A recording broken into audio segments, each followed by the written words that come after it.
દર્શક મિત્રો, આપ સૌ જાણો છો સાહિત્ય જગતની ટીમ, જેમાં હાર્દિક પરમાર, મહાદેવ, જાગૃતિ કૈલા ઉર્જા અને હું કિરણ શર્મા પ્રકાશ આપની સામે અમારી કલમ ઓળખ તમારી કોશિશ અમારી એ કાર્યક્રમ અંતર્ગત સાહિત્ય જગતથી ખૂબ જ લગાવ રાખનાર એવા સાહિત્ય પ્રેમી લોકોની મુલાકાત આપની સમક્ષ નિયમિત સમયે રજૂ કરતા રહીએ છીએ। આપને ખબર છે કે લોકકથાઓનું સર્જન કરનાર લગભગ આંગળીના ભેડે ગણી શકાય એવા ગણ્યા ગાંઠ્યા 2-3 સર્જકો છે, તેમાંના એક છે ડોક્ટર રાઘવજી માધડ। આજે આપણે એમની સાથે મુલાકાત કરવાના છીએ। તેઓ ગુજરાતી સાહિત્ય, લોક સાહિત્ય અને શિક્ષણ ક્ષેત્રે ખૂબ જ જાણીતા છે। આવો આજે આપણે એમની સાહિત્ય જર્ની અને એમની જીવન સફર એમના જ મુખેથી સાંભળીશું, માણીશું અને જાણીશું। સાહેબ, આપનું અમારી કલમ ઓળખ તમારી અને કોશિશ અમારી એ કાર્યક્રમ અંતર્ગત હાર્દિક સ્વાગત છે। નમસ્કાર। નમસ્કાર।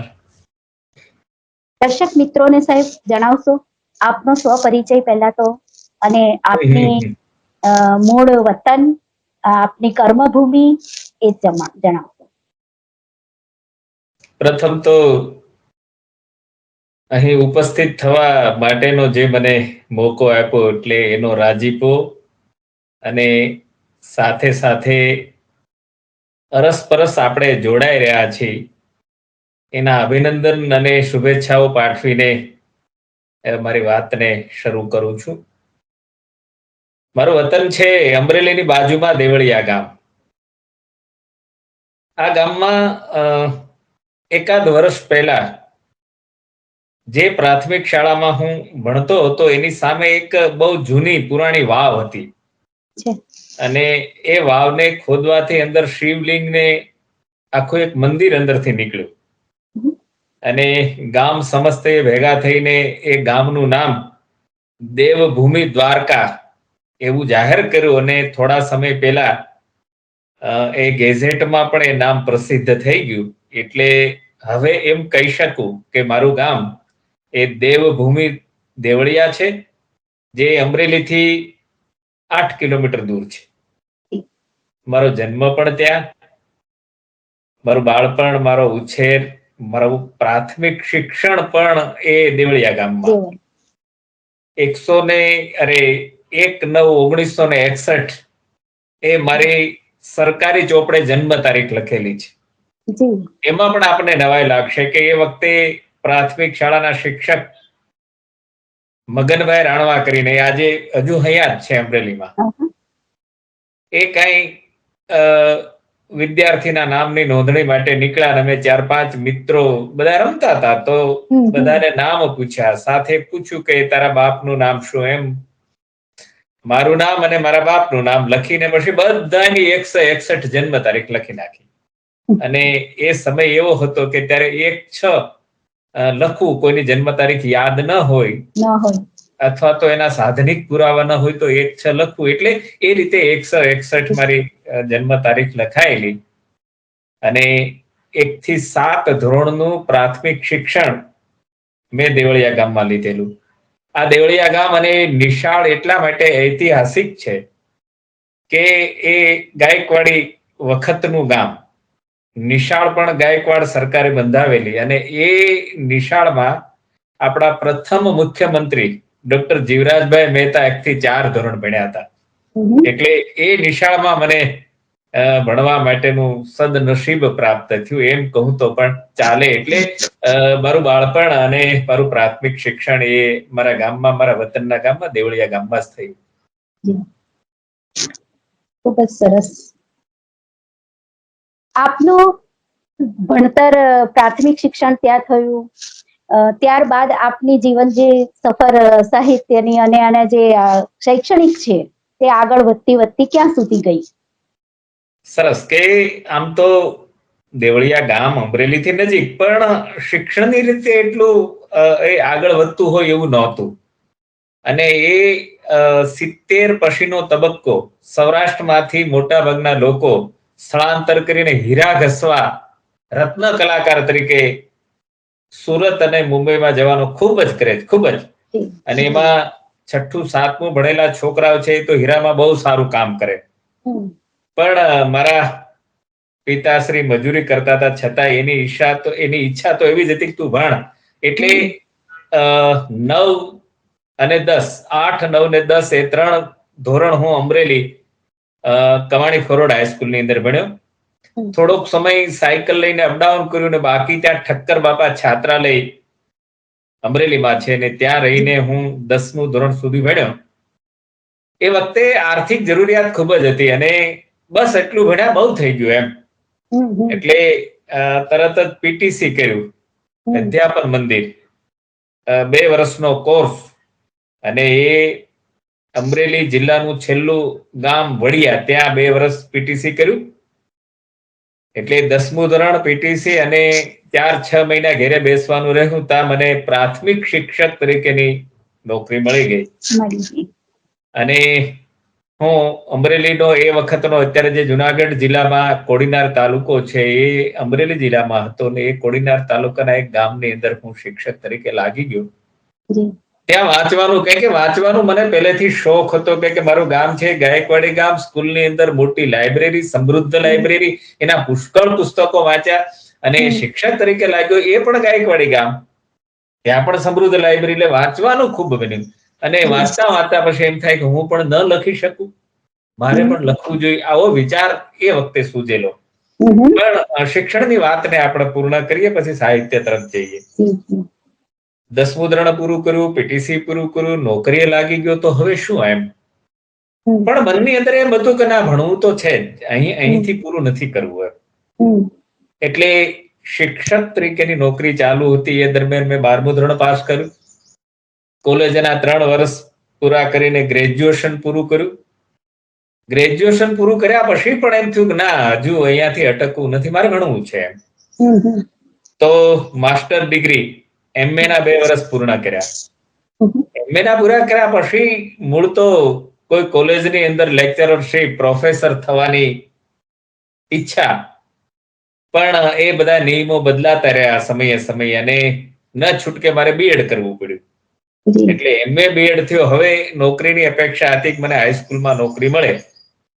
ઘણા બધા ઇન્ટરવ્યુ આપ્યા, પણ જે તે સમયની સ્થિતિ પ્રમાણે હાઈસ્કૂલમાં વારો નહીં આવ્યો. અને સરકારી જિલ્લા શિક્ષણ અને તાલીમ ભવન એ વખતમાં શરૂ થયેલા, તો મને ત્યાં લેક્ચરર તરીકે મને જોબ મળી ગઈ. એટલે આમ ઘરે બેઠા જ મેં કોલેજનો અભ્યાસ, માસ્ટર ડિગ્રી અને પીએચડી તમામ અભ્યાસ છે એ મારી ચાલુ નોકરીએ, મારી જવાબદારીની વચ્ચે અને મારા સર્જન કાળની સાથે મેં ભણવાનું ચાલુ રાખ્યું.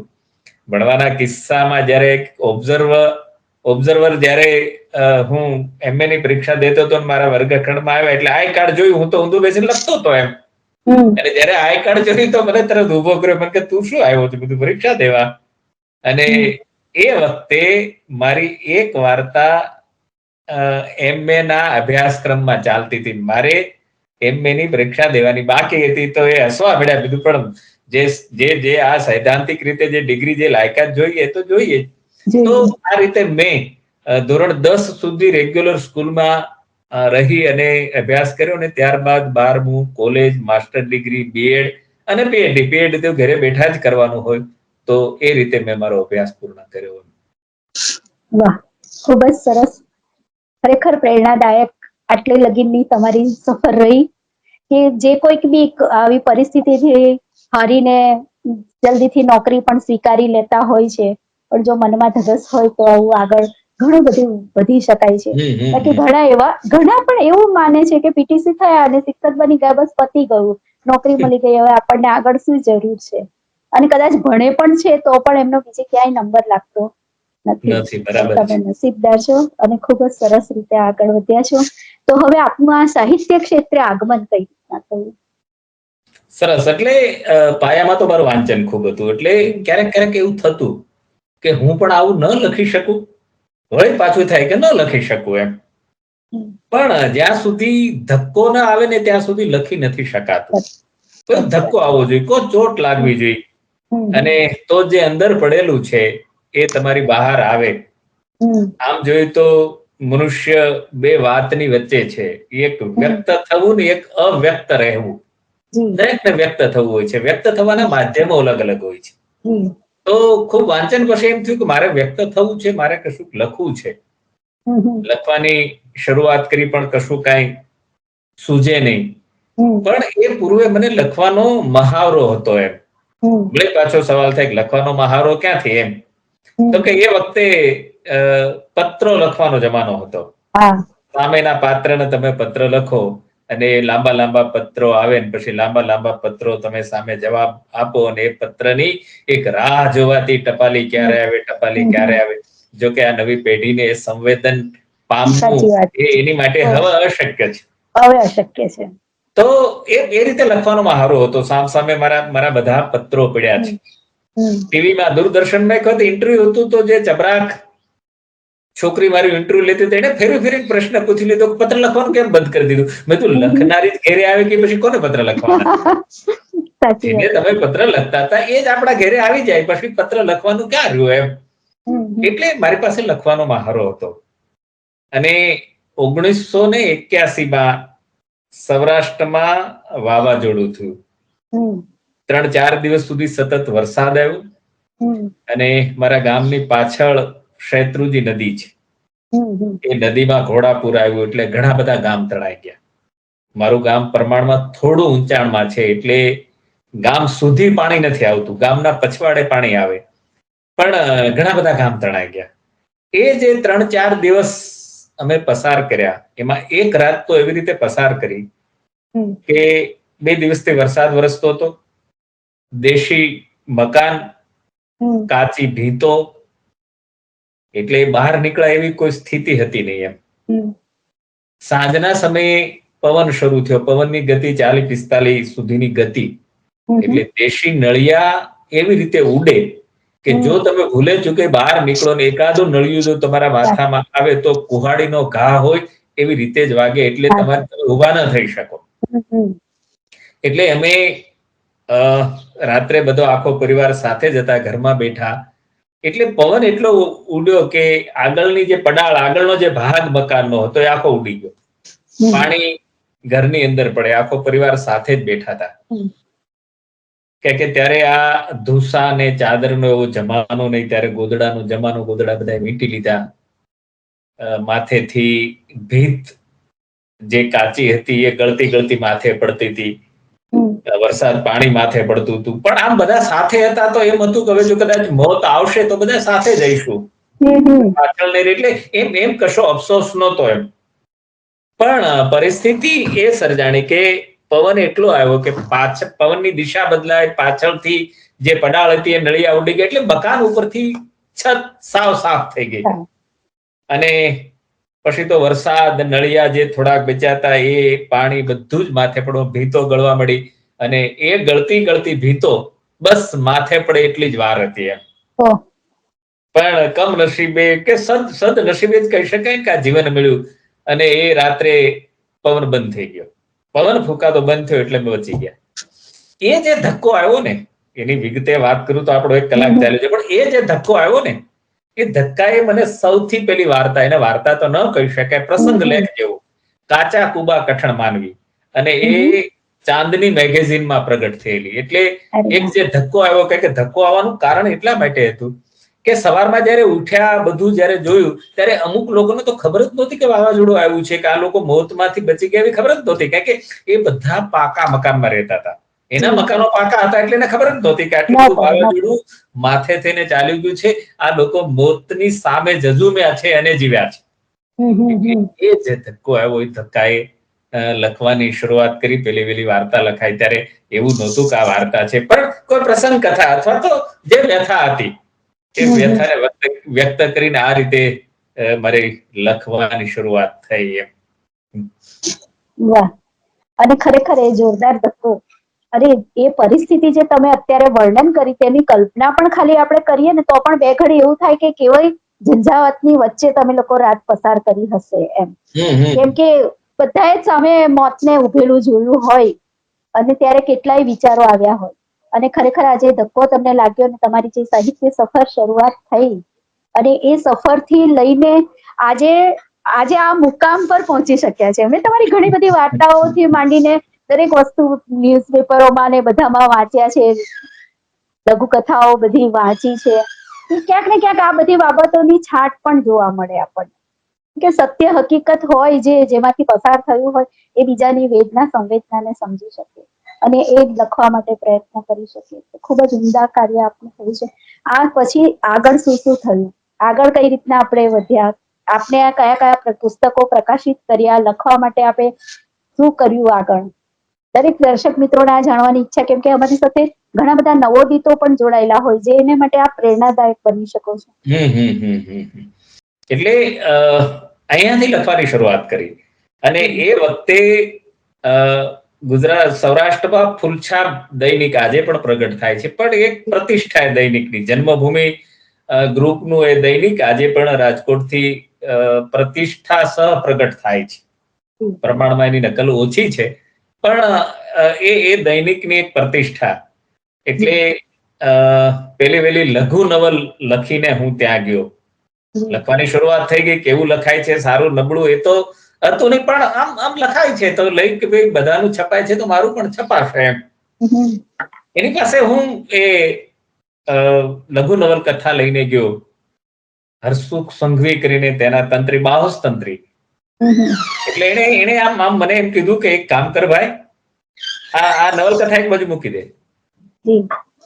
તારી મેં વાર્તાઓ જોઈ છે, તારી પાસે તળપદી બાની ખૂબ છે, એમ કે તું સરસ તળપદી બોલીમાં ભાષામાં લખી શકે છે.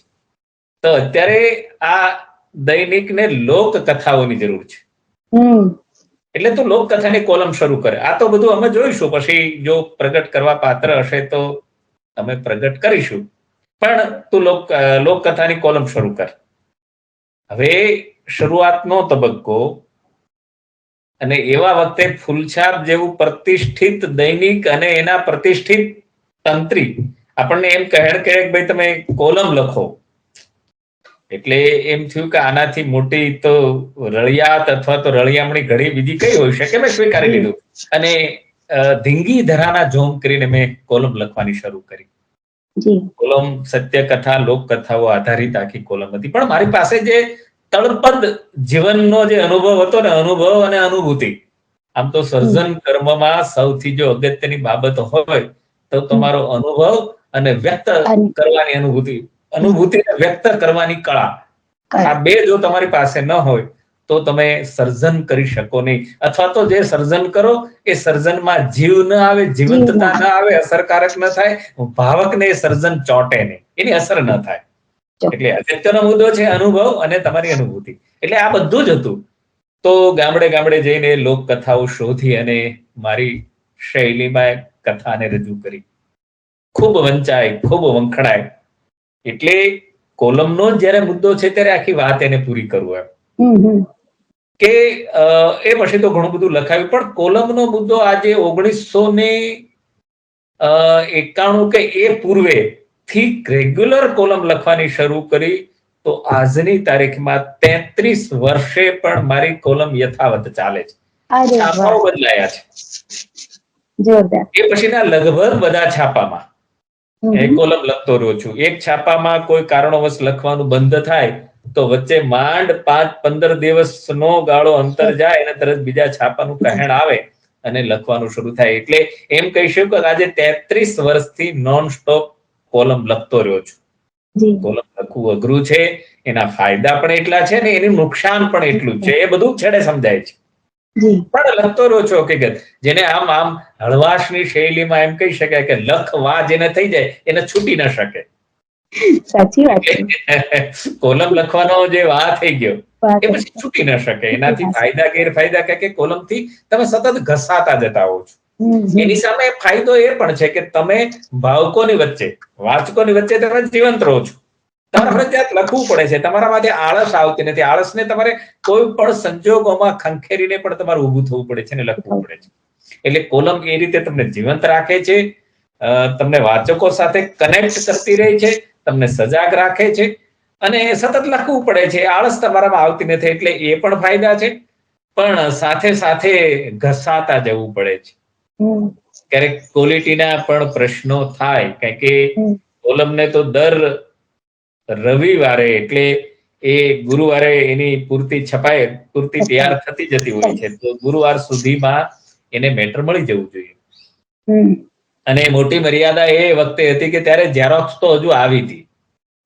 ઝેરોક્સ નો જમાનો નહોતો, ફેક્સ નો જમાનો હતો. તો ફેક્સ તો કઈ ઘેરે હોય નહીં, ઓફિસ નો કેટલો ઉપયોગ તમે કરી શકો.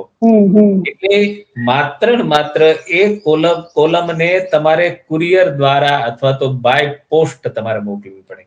એટલે જ્યારે તમને સમય મળે ત્યારે કોલમના એડવાન્સ હપ્તા લખીને તમારે તૈયાર રાખવા પડે. 4-5 હપ્તા લખાઈ જાય એટલે એક સાથે એને કવર કરી દેવું પડે. એટલે એડવાન્સ ને થોડા હપ્તા એની પાસે રહેવા જોઈએ. જો થઈ રહે એટલે તરત જ અઠવાડિયા પહેલા ફોન કરે કે ભાઈ તમારા હપ્તા હવે પૂર્ણ થવામાં છે, તમે મોકલી દો.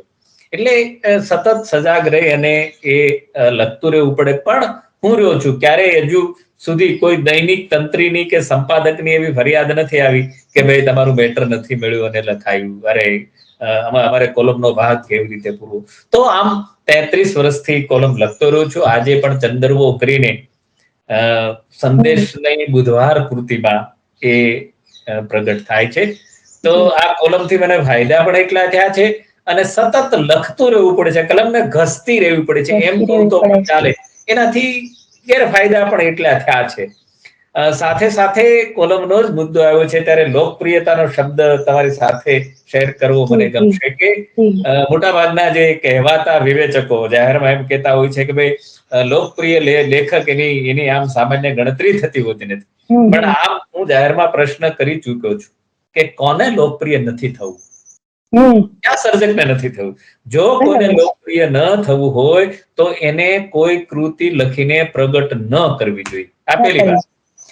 એ કૃતિને પ્રગટ કરે છે વાચકો સુધી પહોંચાડવા માટે, વધારે વાચકો વાંચે એવી એની અપેક્ષા હોય છે. એટલે લોકપ્રિય દરેકને થવું હોય છે. પણ અહીંયા સહેજ એની ડેફિનેશન કરું કે લોકપ્રિય એટલે લોકોને પ્રિય છે એવું નહીં લખવાનું, લોકોને આપવું જોઈએ એવું સત્વશીલ સાહિત્ય આપવું એ એક લેખકનો ધર્મ છે, એનું એ કર્મ છે. એટલે લોકરંજનનો જે આખો શબ્દ છે કે લોકોને ગમે છે એવું નથી આપવાનું, પણ લોકોને તમે એવું આપો કે જેથી કરીને લોકો વાંચતા રહે અને સતત એ સર્જન સાથે કનેક્ટ રહે. એની વાચન રુચિને ઘડવાનું કામ આ કોલમ લેખકનું છે. વાચક રુચિને ઘડવાનું કામ છે, નહીં કે એને ગમે તે. એને મારે શું આપવું છે એ સ્પષ્ટ મારા મનમાં હોવું જોઈએ, જેથી કરીને લોકપ્રિય થવાનું છે. એને જોઈએ છે એવું આપીને લોકપ્રિય નથી થવાનું. આ એટલો બહુ સ્પષ્ટ ભેદ છે.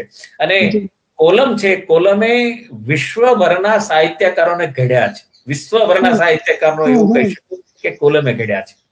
નિયમિત લખાયું છે, લેખકને સજ્જ પણ થવું પડ્યું છે અને તૈયારી પણ કરવી પડી છે અને વાંચવું પણ પડ્યું છે અને સંદર્ભો જોવા પડ્યા છે. અને વળી એ લેખક લખતો રહ્યો છે, નહીતર બીજા દિવસે છાપવું છે એ તમને ના પાડી દે કે ના ભાઈ હવે તમારી કોલમની અમને જરૂર નથી. એટલે કોલમના ફાયદા પણ છે અને સતત લખવું પડે એ એનો ગેરફાયદો પણ છે. સતત લખવું અને એના માટે સતત વિચારવું, એના માટે પરિસ્થિતિને અનુકૂળ થવું અને એની સાથે આપણે આપણી ફરજ અને આ સમાજને, ઘરની પરિસ્થિતિ, ઘરની વહીવટી બધું કાર્ય, દરેક કામ કરવું. જ્યાં આપણા શોખને ત્યાં મારવો પણ પડે. જવું છે નથી જવું, આરામને પણ દૂર કરવો પડે. પણ પહેલી ફરજ આ બને કે કોલમ તમારે તૈયાર કરી જ દેવી પડે. તો તમે આ બધું જ કર્યું. હા, એ વાતને હું જોડું. એ ભલે તમે પ્રશ્ન નહીં કર્યો પણ વાતને જોડું કે કોલમનો જયારે મુદ્દો છે, સમયસર જયારે લખવાની વાત છે કે હું જયારે મારી કારકિર્દી મેં પ્રાથમિક શાળાના શિક્ષકથી કરી, પછી કેળવણ નિરીક્ષક થયો, ત્યાં અમરેલીમાં પીટીસી કોલેજમાં લેક્ચરર થયો. એ દરમિયાન મને કાંઈ પ્રશ્ન નહોતો કે મારી પાસે પુષ્કળ સમય હતો, હું લખી શકતો, સમય મારી પાસે હતો અને હું સમયસર લખી શકતો હતો, મેટર મોકલી શકતો હતો. પણ જયારે અહીંયા હાયર જોબમાં હું ગાંધીનગર આવ્યો અને જે મારી ફરજ સતત ટુરિંગ એટલે પ્રવાસ, સતત ત્યાં જઈને કાર્યક્રમો કરવાના, શિક્ષકોને ટ્રેનિંગ આપવાની, પુસ્તક નિર્માણ કરવાનું, સંશોધન કરવાનું, આ બધી જયારે જવાબદારી આવીને એની વચ્ચે જયારે કોલમ લખવાની થઈ ત્યારે વધારે મુશ્કેલી અનુભવાય. પણ છતાંય મને વાંધો નથી આવ્યો. ધારો કે કોઈ પણ જગ્યાએ ટૂરમાં જઈએ, સરકાર આપણને ગાડી વાહન આપે તો મારી સાથેના જે મિત્રો છે બીજે દિવસે નિરાતે આવે, અને હું કામ પૂરું થઈ જાવ એટલે વાહનને છોડી અને રાત્રિએ જે મને જે બસ મળે એ બસમાંથી હું સીધો ગાંધીનગર આવી જાઉં. એટલે ગાંધીનગર મને વહેલી સવારે 3-4 વાગે ઉતારે, હું ઘરે આવું, 2-3 કલાક આરામ કરી અને ફરી પાછો 8 વાગે હું કોલમ લખવા બેસી જાઉં, અને 10-10:30 થાય એટલે ફરી પાછું મારી જોબ, મારી ફરજને જોઈન્ટ કરી. એટલે એ રીતે સમયનો ભોગ ક્યારેક આપવો પડે, ક્યારેક ઉજાગરા હોય, ક્યારેક ઈચ્છા ન હોય તો પણ લખવું પડે. હા, લખવું જ પડે.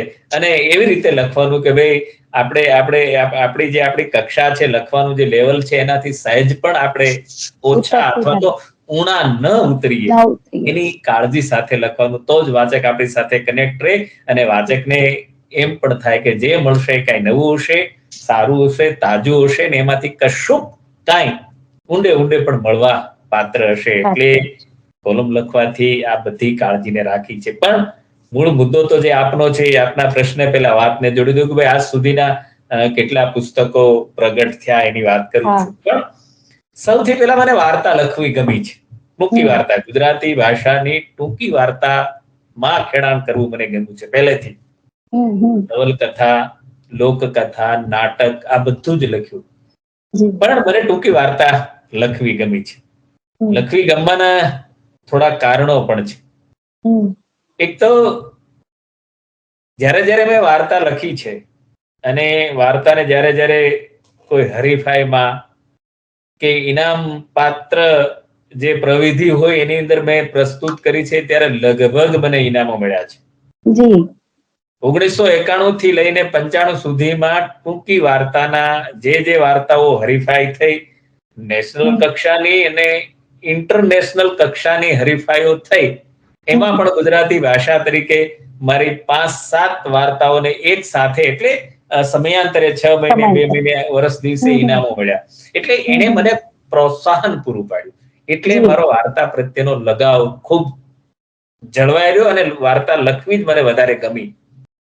એક વખતનો બનાવ એવો છે કે જનસત્તાની વાર્તા હરીફાઈમાં મને ઇનામ મળ્યું. હું અમરેલીથી અમદાવાદ માટે ઇનામ લેવા માટે આવ્યો. ઠાકોરભાઈ હોલની અંદર એનો કાર્યક્રમ, અને વચ્ચે કઈ બ્રેક પડ્યો એટલે અમે બહાર નીકળ્યા.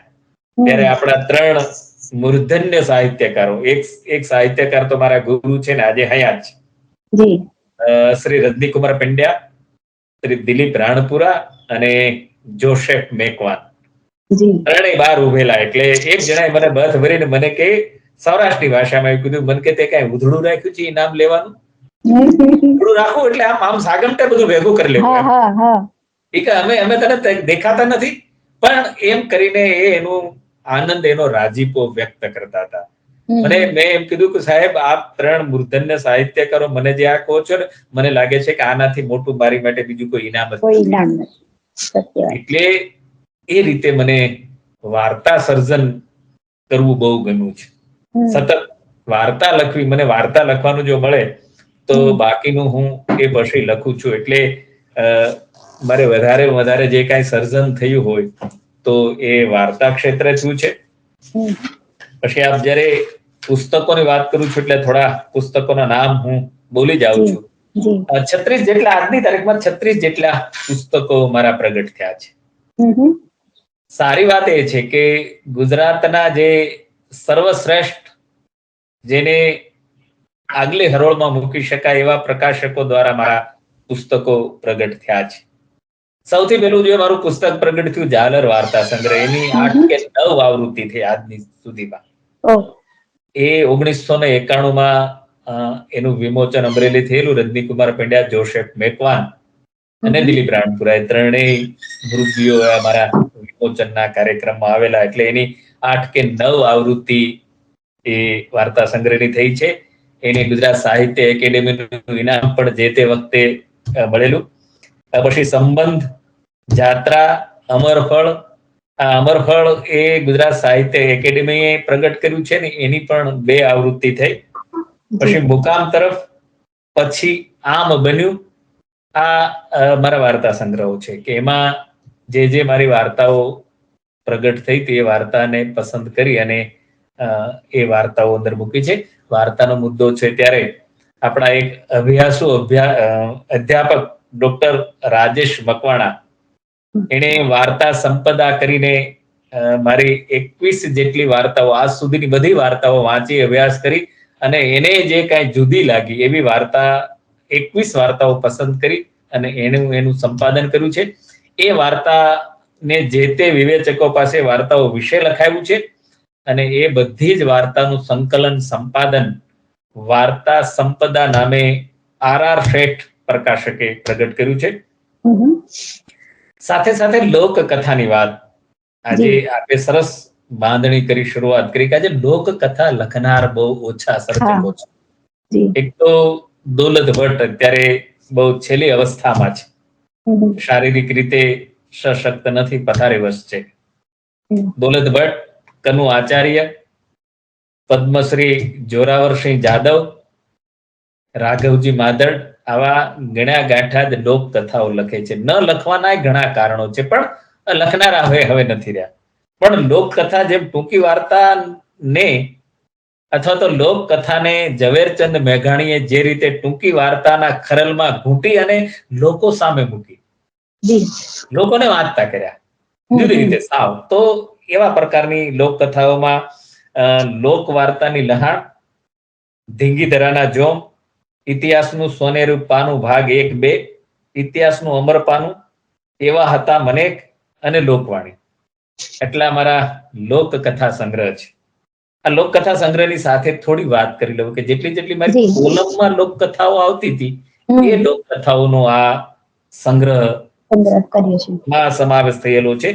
એટલે 6 જેટલા મારા લોકકથા સંગ્રહ પ્રગટ થયા છે. નવલકથામાં જે મેં નવલકથાની વાત કરી કે સૌથી પહેલા જે નવલકથા લઈને ગયો હતો તે મારી વંટોળ લઘુ નવલ વંટોળ, તરસ એક ટહુકાની, સલખણ એક ફૂલ, જળતીર્થ, સંગાથ, કુખ, હુકમની રાણી, સફર અને વાયા વેકેશન, આ મારી નવલકથાઓ છે. મારી મોટા ભાગની નવલકથાઓ જે તે દૈનિક પત્રોમાં ધારાવાહિક સ્વરૂપે જ પ્રગટ થઈ છે. એમાં તરસ એક ટહુકાની નવલકથાનો એક કિસ્સો કહું તો વાચકોને પણ, ભાવકોને કે સાંભળનાર શ્રોતાઓને પણ મજા આવશે. હું અમરેલી કેળવણ નિરીક્ષક એટલે એજ્યુકેશન ઇન્સ્પેક્ટરની નોકરી છોડી અને પીટીસી કોલેજ, ત્યારે એ અપગ્રેડ થઈને જિલ્લા શિક્ષણ તાલીમ ભવન બને, ત્યાં લેક્ચરર તરીકે હું લાગ્યો. એટલે નવો લાગ્યો, એક અધ્યાપક છે એ કંઈક મોડા આવ્યા એમ બીજા દિવસે, એટલે સ્વાભાવિક મારે એને કશું કાંઈ કહેવાનું હતું નહીં એમ, પણ એના ભાગે જે કામ હતું મેં પૂરું કરી લીધું, કાંઈ વાંધો નહીં, તમે મોડા આવ્યા. તો પછી એને મને આમ સ્પષ્ટતા કરી, મારે કેમ મોડું થયું તમને ખબર છે? મેં કીધું ભાઈ એ તો તમને જ ખબર હોઈ શકે ને, મને કેમ રીતે ખબર હોઈ શકે એમ. તો કે મારે છે ને રવિવારે ગામમાં ફૂલછાપ છાપવું આવે છે. મેં કીધું હા, અને ગામડાના જે 5-7 માણસો જે છે ને વાર્તાના રસિક, એ બધા ભણેલા નથી, અને એ ભણેલા છે તો હવે વાંચવામાં તકલીફ પડે, એટલે હું એ રવિવારની પૂર્તિમાં જે નવલકથા છે વચ્ચે બેસીને બધાને સંભળાવું છું.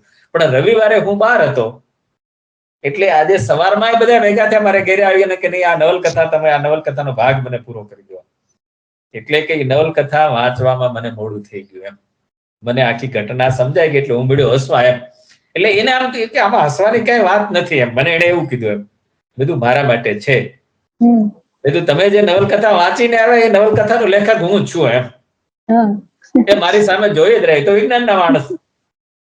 એટલે એની પછીની વાત કરવાનો હવે કારણ નથી, પણ તમને કથાઓ ક્યાં ક્યાં સુધી લઈ જાય. વાચકની વાત તમે આમાં મને એમ પણ કદાચ પૂછશો કે આમાં તમારી વિશેષ અનુભવો શું, એટલે આ અનુભવ સાથે બીજું જોડી દઉં. સરકારી ક્વાર્ટરની અંદર સેક્ટર 17 ગાંધીનગરના સેક્ટર 17ના સરકારી ક્વાર્ટરમાં રહેતો હતો. સવારમાં ઉઠ્યો એટલે આમ શરીરે કાંઈ ઠીક નહીં, કળતર જેવું લાગે, એટલે બધું ઠીક નથી, ઓફિસે જવું ફરજિયાત હતું. એટલે વચ્ચે સરકારી દવાખાનું આવે, તો બધું હું એની દવા લેતો જાઉં, એટલે આખો દિવસ કાંઈ એવું વિશેષ કાંઈ ન થાય. જેવો હું દવાખાને ગયો એટલે આમ પ્રમાણમાં ભીડ કશું હતી નહીં, અંદર પેલો બધી જે વિધિ પૂરી કરીને અંદર ગયો એટલે ડોક્ટર છે વાંચવામાં મશગુલ હતા.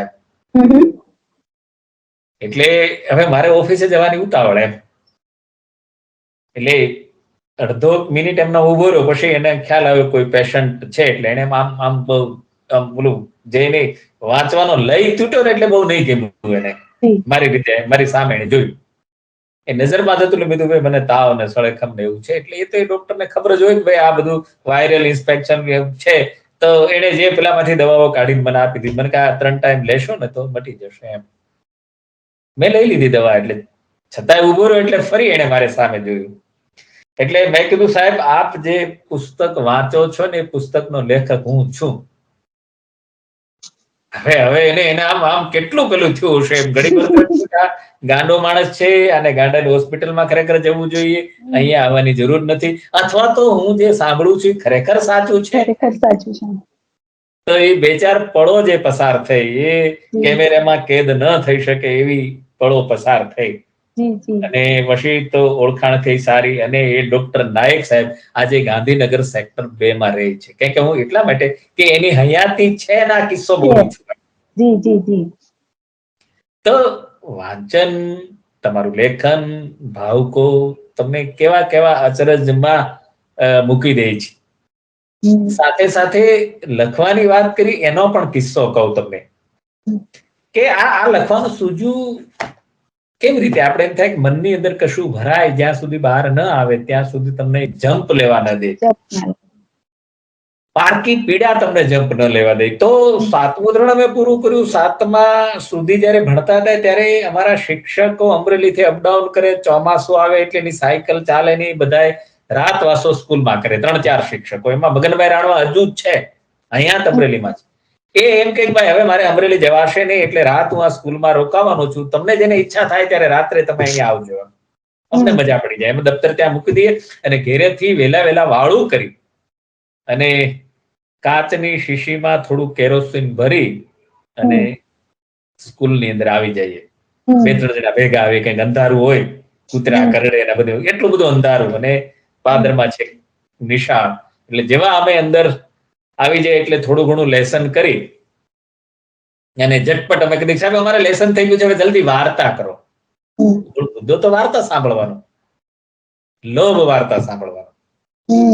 અને એ મગનભાઈ રાણવા અમને સૌરાષ્ટ્રની રસધારમાંથી એક વાર્તા સંભળાવે. આમ જયારે ચારે બાજુ ઘમઘોર અંધારું હોય, માત્ર તમરા બોલતા હોય, હાથ પીડ્યો હાથ ન સૂઝતો હોય, દૂર ખેતરમાંથી શિયાળની લાળી સંભળાતી હોય, બધું જ શાંત હોય. અને એવા વખતે એ શિક્ષક અમને જે વાર્તા ને ઘૂંટડે પાય, એ વાર્તા રસે મને વાર્તા વાંચતા અને લખતા શીખવાય. લખવા માટે પ્રેર્યો હોય તો હું કહી શકું જો આ શિક્ષક મારા જીવનમાં ન આવ્યા હોત તો હું વાર્તા લખતા નથી હોત. એનાથી આગળ 8મા ધોરણમાં સરસ્વતીચંદ્રનો ઘર સંસાર આ પાઠ આવતો હતો.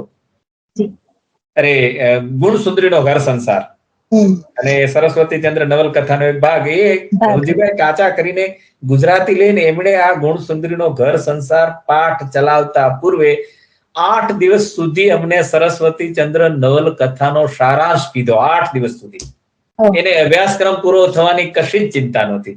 અને જે વાર્તાનો રસનું પોષણ એને પૂરું પાડ્યું. એ રવજીભાઈ કાચા પણ સારા બાળ વાર્તાકાર છે ને, આજે અમરેલીમાં અહીંયા છે.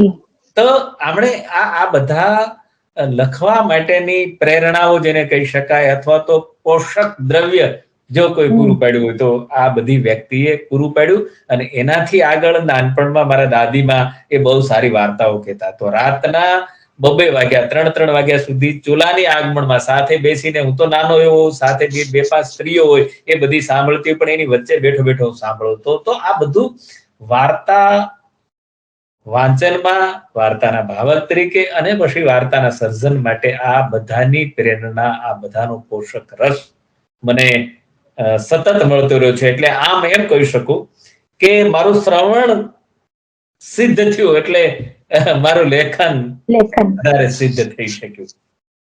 હા, એ પણ સાચી જ વાત છે. કહેવાય છે કે જે સારા શ્રોતા હોય છે ને એ સારા એ કરી શકે છે એમ. કેમ કે સાંભળવું અને વાંચવું, અનુભવવું અને શરીરની, આપણા મનની અંદર એ ફિલિંગ ઊભી કરી સમજી શકવું આપણે, આ બધી વસ્તુઓ આ લેખન કાર્યની અંદર ખૂબ સહાયતા કરતું હોય છે. એટલે એમાં એ વાતને એવી રીતે જોડું આમ આજના સંદર્ભે કે ઇનકમિંગ વિના આઉટ ગોઈંગ શક્ય નથી.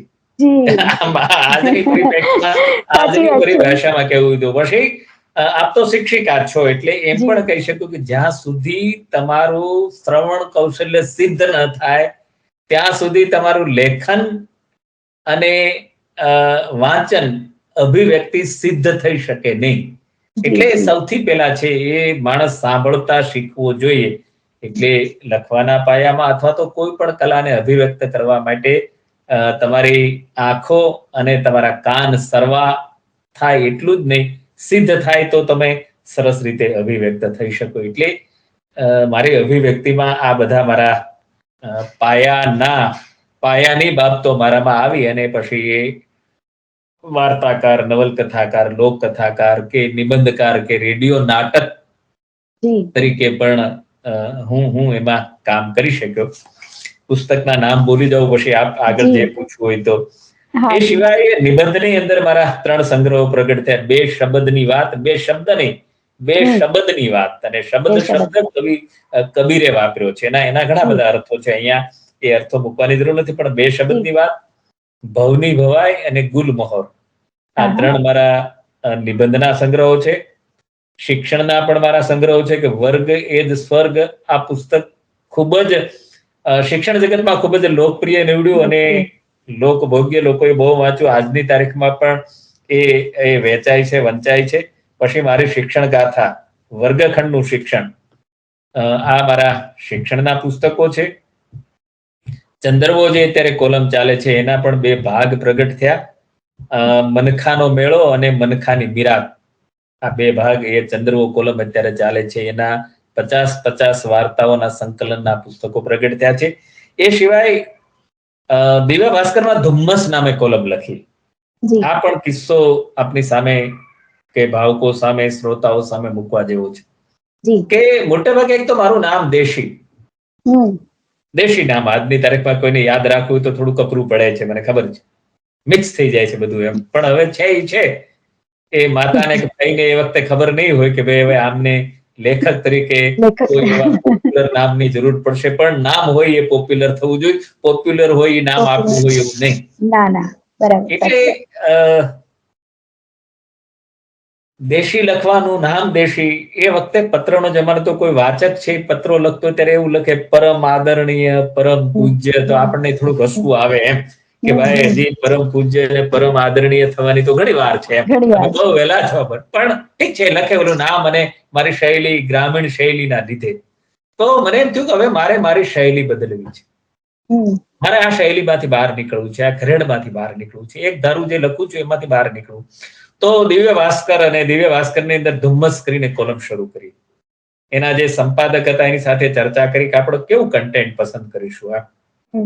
એટલે અમારે ચર્ચા થઈ કે આપણે યુવા જગતને, યંગ જનરેશનને કનેક્ટ કરતું કન્ટેન્ટ, એવી વાર્તાઓ તમારે આપવાની છે. તો યુવા જગતની જ વાતો બધી. હવે અહીંયા પાછો પેલો મુદ્દો આવ્યો અનુભવ અને અનુભૂતિનો. હવે આપણું તો જગત આખું બદલાઈ ગયેલું. અત્યારે આ ન્યૂ જનરેશનનું આખું જગત બદલાઈ ગયું. પણ હું યુવકો સાથે બેસતો, મારા દીકરાના મિત્રો આવે એની સાથે બધી ચર્ચા કરતો, એ સિવાય ચર્ચા કરતો. અને એ આખી યુવકને લગતી એના પ્રશ્નો અને એના પ્રશ્નોને કોલમમાં વાચા આપવી, પણ વાર્તાના સ્વરૂપે. મારું પ્લેટફોર્મ, મારું ફોર્મ વાર્તાના ફોર્મની અંદર એનું નિરાકરણ, એના સમસ્યાનું નિરાકરણ થાય અથવા તો નિરાકરણ સુધી પહોંચી શકે એવી સ્થિતિનું નિર્માણ કરીને વાર્તામાં પ્રસ્તુત કરવાનું. તો મેં ભાષા ત્યાં બદલી, ભાષા ગુજલીશ રાખી. ઘણી વાર બધાને આમ થાય ગુજલીશ કેવી કે જે અત્યારે તમે અને હું, અથવા તો તમે હું નહીં પણ એ સિવાયની જે ન્યૂ જનરેશન અડધું ગુજરાતી ને અડધું ખોટું અંગ્રેજી જે બોલે છે, અથવા તો અડધું ખોટું ગુજરાતી ને અડધું સાચું અંગ્રેજી જે બોલે એનું જોડાણ કરીને જે બોલે છે એ ગુજલીશ. તો એવી ભાષાનો મેં પ્રયોગ કર્યો. એક કોલમ 7 વર્ષ સુધી ચાલી. એ ખૂબ જ લોકપ્રિય થઈ, એ અતિ લોકપ્રિય થઈ. અને પછી તો નીચે હું લખતો કે ભાઈ જે કોઈ આ અંગે વાત કરવી હોય એ સાંજે 7 વાગ્યા પછી મને વાત કરવી, એ સિવાય હું તમને ફોનમાં જવાબ નહીં આપી શકું. અને 7 વાગ્યા પછી એવા પ્રશ્નો આવે કે આપણામાં હચમચી જાય એમ. તો એ ધુમ્મસ કોલમના પણ 5 ભાગ પ્રગટ થયા. આમ મારા 36 જેટલા પુસ્તકો આજના સમયે મારા નામે બોલે છે અને એ જુદા જુદા પ્રતિષ્ઠિત પ્રકાશકો દ્વારા પ્રગટ થયા છે. એ પ્રકાશકોના નામ પણ બોલી જાઉં, જેથી કરીને કોઈને ખરીદવાની ઈચ્છા થાય, લેવાની ઈચ્છા થાય લઈ શકે. સૌથી પહેલા રન્નાદે પ્રકાશન અમદાવાદ, RR શેઠ પ્રકાશન એ પણ અમદાવાદ, એ સિવાય ગુર્જર પ્રકાશન એ પણ અમદાવાદ, અને ડિવાઇન પબ્લિકેશન્સ એ પણ અમદાવાદ. આ 4 પ્રકાશકોએ મારા પુસ્તકો પ્રગટ થયા છે. મારા બધા પુસ્તકો ત્યાં અવેલેબલ છે. સાથે સાથે એ પણ વાતને જોડે, જેટલું યાદ આવે છે એટલું બેન તમારા પ્રશ્ન પહેલા મારી વાતને જોડી દઉં છું કે મારા પર લગભગ 11 જેટલા સંશોધન કરનારાઓ MPhil અને PhD ની ડિગ્રી મેળવી છે. એમાં પણ વાતને જોડી દઉં, મારે જયારે PhD કરવાનું બાકી હતો અથવા તો PhD ની ડિગ્રી એક હાર્ડ કોપી તરીકે મને નહોતી મળી, એ પૂર્વે મારા ઉપર ઘણા બધા PhD થઈ ચુક્યા હતા. એટલે આજના સમયમાં 11 જણા મારા ઉપર PhD થઈ ચુક્યા છે, અને 4 જણા હાલ મારા પર PhD કરી રહ્યા છે.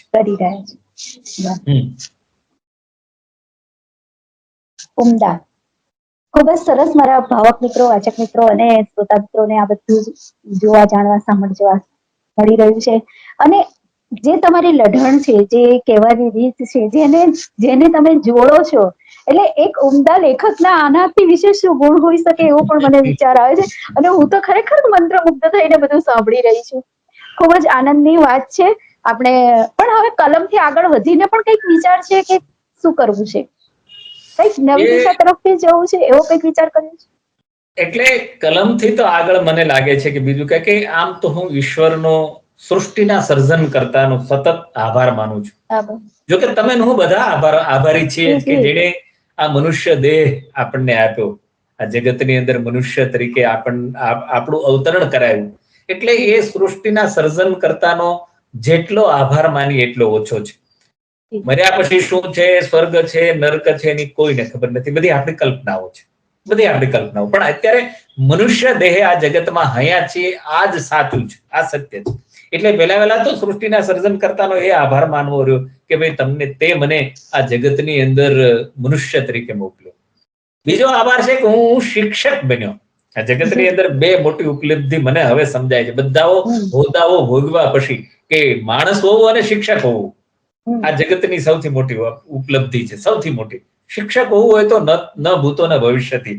કેટલા વિદ્યાર્થીઓ BEdમાં અને PTCમાં જે ભણી ગયા, હું તો GCRTમાં તો છતાંય ભણાવવા જતો, ને એમાં કેટલા એવા વિદ્યાર્થીઓ છે, તાલીમાર્થીઓ, કે નોકરી મળ્યાના સૌથી પહેલા ફોન કર્યો છે કે સાહેબ તમારા લીધે હું અહીંયા છું. એમ થાય કે આનાથી મોટી ઉપલબ્ધિ કઈ હોઈ શકે? આનાથી મોટો ચંદ્રક, એવોર્ડ, પારિતોષિક બીજો હોય જ ન શકે.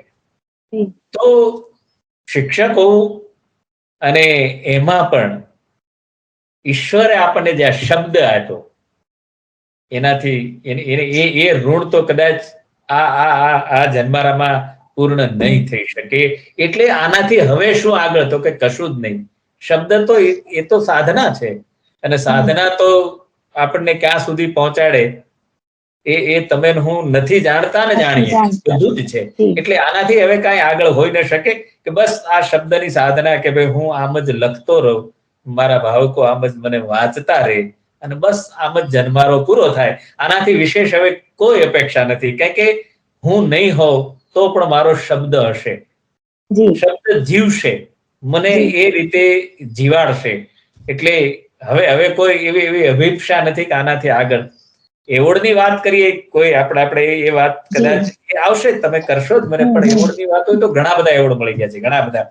અને હવે જે હું આનાથી સંતોષ પામી રહ્યો છું, જે હું આનંદ માણી રહ્યો છું, એમ થાય કે હવે આની સામે એવોર્ડ પણ મને ન ગણીએ, અને એ મને હવે એનું મૂલ્ય મને એટલું હવે નથી દેખાતું કે જે શબ્દ દ્વારા જે પામી રહ્યો છું એનાથી વિશેષ એવોર્ડનું મૂલ્ય હોય, એ પણ હવે હું માનતો નથી. એટલે મળે એનો આનંદ હોય, પણ ન મળશે તો એનો વિશેષ આનંદ હશે. પણ હવે આનાથી આગળ કશું કાંઈ પ્રાપ્ત કરવાની કોઈ મારી અપેક્ષા નથી.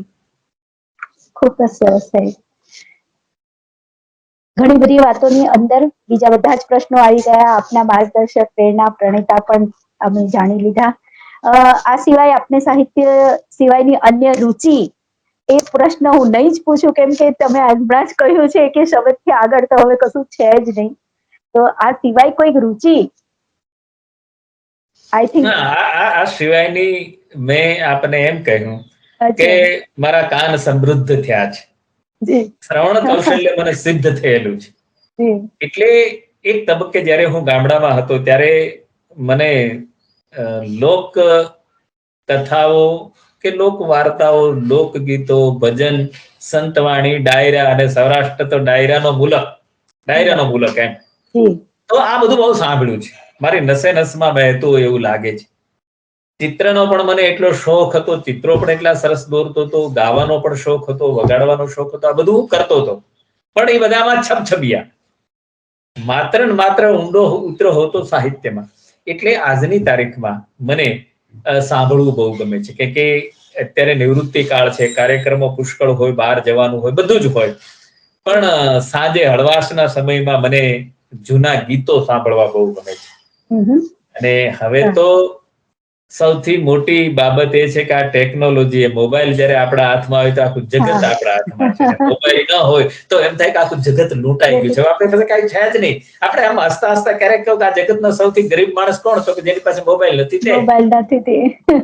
એટલે મોબાઈલની અંદર બધું જ ઉપલબ્ધ છે. એટલે મને કલાઓમાં સાંભળવું ખૂબ ગમે છે, અને એ માટે મોબાઈલનો ઉપયોગ કરીને સાંજના સમયે જ્યારે વોકિંગ કરીને આવું ને પછી હિંચકે બેઠો તો એકાદ કલાક સુધી એ સંગીતમાંથી જે મને રુચિ પડે, જે ઠીક લાગે, એ બધું સાંભળતો હોઉં છું. એટલે માત્ર લખવું એટલું જ નહીં, પણ મને સાંભળવું પણ એટલું ગમે છે. ઘણા બધા કાર્યક્રમો જોવા માણવા પણ એટલા જ ગમે છે. જ્યારે જ્યારે સમય મળે છે, અનુકૂળતા હોય છે, તો કાર્યક્રમો જોવા માણવા આજની તારીખમાં જતો હોઉં છું. એ પણ મને ગમે છે. અને આમેય કોઈ પણ કામ તમે એક ધારું કરો ત્યારે એમાં કંટાળો આવતો હોય છે. એટલે કામમાં પણ વેરાયટી આવવી જોઈએ. આ વેરાયટીના નિમિત્તે પણ હું અલગ અલગ બધી પ્રવૃત્તિમાં જોડાતો હોઉં છું. શિક્ષણના કાર્યક્રમો પુષ્કળ આવે તો શિક્ષણની વાત કરવા માટે પણ એટલો સજ્જ થતો હોઉં છું. શિક્ષણનું કશુંક લખવાનું આવે તો એ લખવા માટે પણ સંદર્ભો વાંચવા, જોવા, એ માટે પણ હું મારી સજ્જતા કેળવતો હોઉં છું. આમ સાહિત્ય સિવાયની પણ બીજી પ્રવૃત્તિ સાથે ક્યાંક ને ક્યાંક જોડાતો રહું છું. પણ મહત્વની જો કોઈ પ્રવૃત્તિ હોય તો એ સર્જન છે. જી, ખૂબ જ સરસ. એવી કોઈ વિશિષ્ટ બાબત ખરી કે જે હજુ પણ આપ અમારા દર્શક મિત્રોને જણાવવા માંગતા હો? અને બીજું તો અમારા કવિ લેખક મિત્રો જે છે, નવોદિતો પણ જે છે, જે હજુ આની અંદર પાપા પગલી ભરીને આગળ વધી રહ્યા છે, એમને માટે કોઈ પ્રેરણાદાયક વાતો? હા, એ વાત કરીએ. પણ હજુ કાંઈક એવું હોય તો આમ તો ઘણું બધું જીવનની અંદર એટલું બધું બનાવ બન્યા છે. સર્જન તમને ક્યાં લઈ જાય, તમને કેવી રીતે પોખણા કરે. તો એક વખત અમરેલીમાં કાર્યક્રમ ચાલતો હતો, કોઈ શિક્ષણનો કાર્યક્રમ, અતિથિ વિશેષ તરીકે હું, અને અમે સ્ટેજ ઉપર બેઠેલા. કિશોરભાઈ મહેતા કરીને આજે અમરેલીમાં હયાત છે. હું જેટલા કિસ્સાઓ એટલા માટે હયાત વ્યક્તિ સાથે ના કહું છું કે એ ભાવકને પ્રતીત કરાવે કે આ વાત છે એ તદ્દન સાચી છે. આ સમયના પ્રમાણમાં એટલે કિશોરભાઈ મારી પાસે બેઠેલા. રૂપાયતન સંસ્થા અમરેલીમાં બહુ મોટી છે, એના ફાઉન્ડર, એના એ મોટા ટ્રસ્ટી એ બાજુમાં બેઠેલા. એટલે એક ભાઈ દોડતો દોડતો સ્ટેજ ઉપર ધસી આવ્યો. એને સીધો જ મારો એને હાથ પકડી લીધો. એટલે આમ કોઈ હુમલો કરતો ને કે કાર્યક્રમ એવી રીતે રાઈટ ચાલતો હતો, કોઈને વચ્ચે એન્ટ્રી નહોતી, ને આવીને એને એકદમ મારો હાથ પકડી લીધો. એટલે હું પણ આમ થોડો અસ્વસ્થ થઈ ગયો, એમ કે ભાઈ શું છે એમ. અને હાથ લઈ અને આમ હાથની હથેળી માં એને કિસ કરી, ચાટી. અને એ એટલું જ બોલતો ગયો કે હાથની અંદર શું ભર્યું છે એમ, કે જેથી કરીને આવું સર્જન તમે લોકોના તરત એ ઉતરી ગયો. હું તો પછી આમ સ્થિર થઈને બેઠો, પણ કિશોરભાઈ સાંભળતા હતા. એ તો બહુ મોટા વિદ્વાન, અને એમણે કોઈ આર્ટિકલ લખ્યો ને એમાં આખી આ વિગત લખી, અને આર્ટિકલની એક ઝેરોક્સ પણ એને મને મોકલાવી. એમ થાય, અને કિશોરભાઈ પાછા મારા ભૂતપૂર્વ શિક્ષક, ફોરવર્ડ હાઈસ્કૂલમાં શિક્ષક. એટલે એમ થાય કે શિક્ષકની બાજુમાં એક એના વિદ્યાર્થીને કોઈ એટલું બધું આપી જાય તો એ પણ એક જીવનની કેટલી મોટી મૂડી ઉપલબ્ધિ છે. આવું તો ઘણું બધું. પણ હવે જે મારે છેલ્લે વાત કરવી છે કે 54 મિનિટ આપણા સંવાદને 54 મિનિટ થવા જાય છે. આપણે 2-4 મિનિટમાં વાતને પૂર્ણ કરીએ છીએ. પણ મારે જે આજના સંદર્ભે વાત કરવી છે, નવોદિત લેખકોને. હું વાર્તા શિબિર છેલ્લા 20 વર્ષથી કરતો આવું છું. ઓછામાં ઓછી 20-25 વાર્તા શિબિર કરી છે, અને દરેક શિબિરમાં થી 40-50 શિબિરાર્થીઓ હોય બધા જ વાર્તાકાર નીવડે એવું શક્ય નથી ને જરૂરી પણ નથી, એવું પણ હું તો કહું છું. પણ 2-5 સારા વાર્તાકારો દર વખતે નીવડી આવ્યા છે. તો લખાય છે ખૂબ જ, જીવે છે બહુ ઓછું. આ કાળના પ્રવાહની અંદર ઘણું બધું તરી જાય છે ને ઘણું બધું તણાઈ જાય છે. આ કાળનો પ્રવાહ છે, ધસમસતો પ્રવાહ છે, એમાં લખાય છે પુષ્કળ, પણ એમાં ઘણું બધું તરી જાય છે અને ઘણું બધું ડૂબી જાય છે. તો તરી જાય છે કોણ અને ડૂબી જાય છે કોણ, એ આજે વાત કરવી કે આજે પ્લેટફોર્મ, સોશિયલ મીડિયાનું એટલું મોટું પ્લેટફોર્મ ઊભું થયું છે કે સાંજ પડે તમારે જેટલી કૃતિને એ સોશિયલ મીડિયાના માધ્યમથી પ્રગટ કરવી હોય તો તમે કરી શકો, બે રોકટોક. એટલે એવું સાહિત્ય બહુ જ પ્રગટ થાય છે, બહુ જ પ્રગટ થાય છે. પણ એની જે સાહિત્યિક ગુણવત્તા ના સૌથી મોટા પ્રશ્નો છે. અને સાહિત્યિક ગુણવત્તાના જે પ્રશ્નો છે એમાં સૌથી પાયાનો પ્રશ્ન છે વાંચનનો અભાવ. જ્યાં સુધી, હું તો એવું કહું છું કે જ્યાં સુધી તમે 100 વાર્તા ન વાંચો ત્યાં સુધી વાર્તા લખવાનો પ્રયાસ નહીં કરો. જ્યાં સુધી તમે 100 જેટલી કવિતાનો અભ્યાસ ન કરો ત્યાં સુધી તમે કવિતા લખવાનો પ્રયાસ નહીં કરો. એટલે નવોદિત મિત્રો છે એને એમ વિનંતી કરવી છે કે ભાઈ તમે સદનસીબ છો કે તમને આવું ઉત્તમ પ્લેટફોર્મ પ્રાપ્ત થયું છે, પણ વાંચો, ખૂબ જ વાંચો અને વાંચી અને જાતે જજ કરો કે મેં જે કૃતિનું સર્જન કર્યું છે, સાહિત્યિક જે ચોકઠું છે, જે માળખું છે, જે ફોર્મેટ છે, એમાં બેસે છે, એમાં ગુણવત્તા છે. આ કેવું છે? આ માત્ર પ્રસંગ કથા છે, માત્ર હકીકત છે? તો નવોદિત મિત્રોને ફરી વિનંતી છે કે વાંચો, ખૂબ જ વાંચો. ગુજરાતી ભાષામાં સમૃદ્ધ સાહિત્ય છે, સમૃદ્ધ સાહિત્ય છે. અને હવે તો બીજી ભાષાનું સાહિત્ય પણ લેપટોપ ઉપર અથવા તો આ સોશિયલ મીડિયા ઉપર બહુ સરળતાથી ઉપલબ્ધ છે. એટલે વાંચો, ખૂબ જ વાંચો અને વાંચી અને તમે જાતે જ નક્કી કરો કે મેં આ જે લખ્યું છે એ બરાબર વાર્તા છે, મેં આ લખ્યું છે એ કવિતા છે, મેં આ લખી છે ગઝલ છે, અથવા તો ગદ્ય પદ્યના કોઈ ફોર્મેટમાં બેસે છે, એવું તમે જાતે નક્કી કરી શકો એવો સમય છે. એ માટે તમારું પૂરતું વાંચન, જ્યાં સુધી તમે સારી કક્ષાનું, ઉત્તમ કક્ષાનું વાંચતા નહીં થાવ ત્યાં સુધી તમારી પાસેથી જે આઉટપુટ, જે સર્જન થશે એ સાહિત્યના વ્યાખ્યામાં તો નહીં જ આવતું હોય. એવી તમારી સામે વાત કરીને વાંચશો તો તમે પણ સારામાં સારું સર્જન કરી શકશો એવી હું અપેક્ષા તમારી પાસે રાખું છું અને આ તકે એવો સંદેશો પણ તમારી સામે પહોંચતો કરું છું. ખૂબ જ ઉમદા, ખૂબ જ સરસ આપે નવોદિત મિત્રોને પણ સમજાવ્યું કે વાંચન ખૂબ જરૂરી છે અને હકીકત છે. પહેલા તો વાંચવા માટે આવી મોટી મોટી લાઇબ્રેરીઓમાં કેટલે દૂર સુધી ચાલીને જવું પડે, પુસ્તક લાવવું પડે. હવે બધાને હાથ વકું છે. મોબાઈલની અંદર સર્ચ કરો, ગૂગલ પર સર્ચ કરો, જે જોઈએ તે ચોપડી મળી શકે છે. સાંભળીને વાંચી ના શકનાર માટે બોલીને પણ ટાઈપ કરીને એ કરતા હોય છે, તો એવી સ્ટોરીઓ બધી મળી જતી હોય છે, જેને સમજી શકાતી હોય છે. છતાં પણ આજે એક ક્રેઝ એવો જ ઉભો થાય છે કે બસ થોડુંક લખ્યું, કદાચ 4 લીટી 5 લીટી એટલે મને બહુ બધું આવડી ગયું.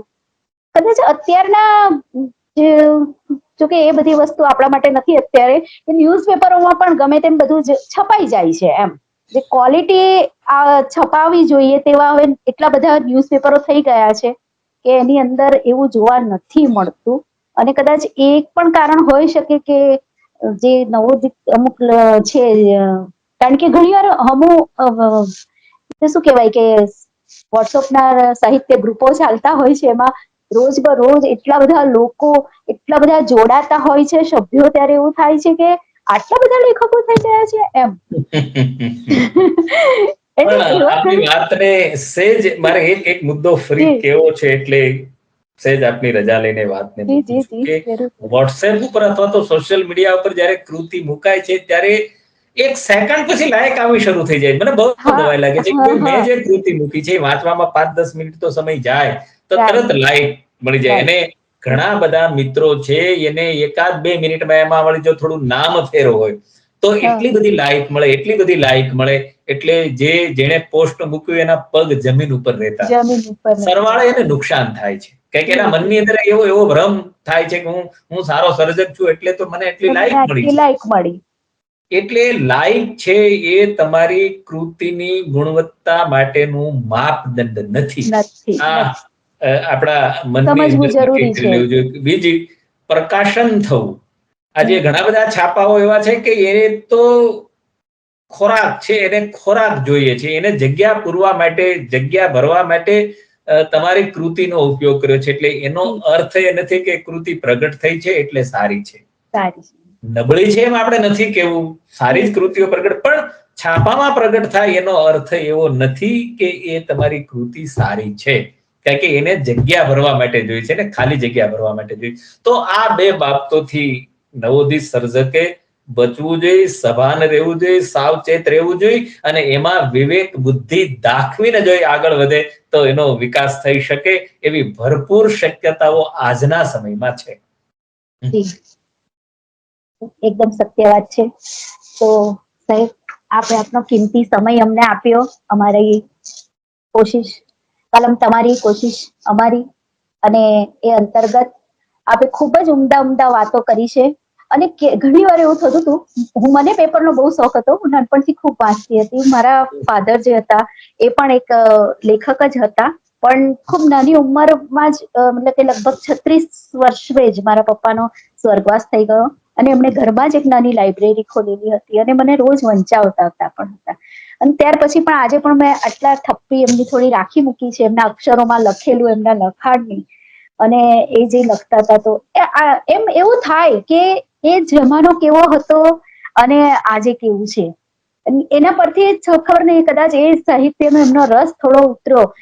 જોબ પણ કરી, ઘર બાળકોને સાચવતા હવે અત્યારે નિવૃત્તિ લઈ લીધી છે. બસ એમ ના લીધી હોત તો પણ હવે 1-2 વર્ષમાં નિવૃત્તિ મળવાની જ હતી. તો તે વખતે મેં થોડી કલમ ચલાવવાનું ચાલુ કર્યું અને એટલું બધું આમ આનંદ, ઉમંગ, ઉત્સાહ રહ્યો. એવું થયું કે હવે હું જીવું છું.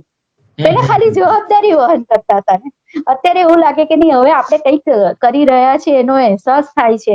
અને જયારે શબ્દ આપણને સાથ આપે છે ત્યારે ઘણું બધું સારું લાગવા માંડે છે. તો આજે પણ આપને સાંભળીને, તે વખતે પણ દરેક પેપરોનું તમે જે કહ્યું ને, મને આજે પણ માનસ પટ પર એ બધું યાદ આવી ગયું કે નહીં, ખરેખર સાચે જ આ બધી જ કોલમો. કેમ કે ઘણી વાર બહુ બધા પેપર ભેગા થાય ને તો પસ્તી મમ્મી આપી દે. તો હું એવું કહું કે એક મિનિટ, હું બધી પહેલા પૂર્તિ કાઢી લઉં, પૂર્તિનો વિભાગ આખો અલગ જુદો કરી દઉં, અને બાકીના પેપરો, સમાચારોના જે હોય એ પાના અલગ આપી દઉં કે હવે આને તારે પસ્તીમાં આપવું હોય તો આપ. પછી ફ્રી થવું એટલે બધી પુસ્તકી વારાફરતી બધી કોલમો ને એ વાંચ્યા કરું. વારે ઘડી વાંચું. થોડા દિવસ થાય તો પાછું મને એવું થાય કે નહીં, આ તો હજુ વાંચતા ખ્યાલ આવે કે હા, વાંચી લીધી, પણ ફરી પાછી વાંચું. તો એમ રીતે મજાનું આ બધું તમારું. મેં જયારે તમારું નામ સાંભળ્યું ને તો મને એવું થયું, હું ક્યારે એમનું મળું, એમની સામે બેસું, એમનું ઇન્ટરવ્યુ લઉં. આનંદની વાત છે, ધન્ય ઘડી છે મારા માટે. આપનો ખૂબ ખૂબ આભાર, આપે સમય આપ્યો. મારા દર્શક મિત્રોને પણ, સાહિત્ય પ્રેમી મિત્રોને પણ ઘણું બધું આપે સમજાવ્યું, જણાવ્યું, અને એક સાચા માર્ગદર્શકની ગરજ પૂરી કરી. આપનો ખૂબ ખૂબ ધન્યવાદ. ધન્યવાદ.